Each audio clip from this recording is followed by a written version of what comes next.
মা দিবসে মার জন্য ছোট্ট একটি কেক নিয়ে মাকে সারপ্রাইজ দিয়েছি। তো আমি তো শ্বশুরবাড়িতে, তো আমি জানতাম না যে মা দিবস। তো হঠাৎ করে ফেসবুকে তখন ঢুকতে পাই সকালে, তখন দেখি মা দিবস। তো ভাবতে ভাবতে সন্ধ্যার দিকে প্ল্যান আসলো যে মা তো একটি আপুর কেক অনেক পছন্দ করে, তো মার জন্য একটি কেক উপহার দিই। তো ওই আপুকে বললাম, আপু সুন্দর করে একটি কেক বানিয়ে দিল।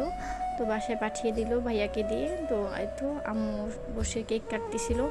তো আম্মু কাটতে চাচ্ছিল না, মরিয়মকে দিয়ে কাটাতে চাচ্ছিল। তো মরিয়ম আর আম্মু মিলে কাটতেছিল। তো মার জন্য কিছুই করতে পারিনি দূর থেকে, তো যতটুকু পেরেছি করেছি মাকে খুশি রাখার জন্য। আসলে মা খুশি থাকলে আমার দুনিয়া খুশি। মাকে আমি অনেক ভালোবাসি, কখনো বলা হয়নি। তো বাবা মা দুজনেই কেক খাচ্ছিল, আমার কাছে অনেক ভালো লাগতেছিল দূর থেকে যখন ভিডিওটা ভাবি করে দেখাচ্ছিল। আমি যখন ঘরে বসে বসে দেখতেছিলাম, আমার কাছে অনেক ভালো লাগতেছে। সবাই আমার মা বাবার জন্য অনেক দোয়া করবেন, তারা যেন সুস্থ থাকে, আল্লাহ যেন নেক হায়াত দান করে। তো পৃথিবীর প্রত্যেকটি মা বাবাই যেন ভালো থাকে, সুস্থ থাকে। তো আজকের মতো ভিডিওটি এই পর্যন্ত। সবাই ভালো থাকবেন, সুস্থ থাকবেন। আল্লাহ হাফেজ।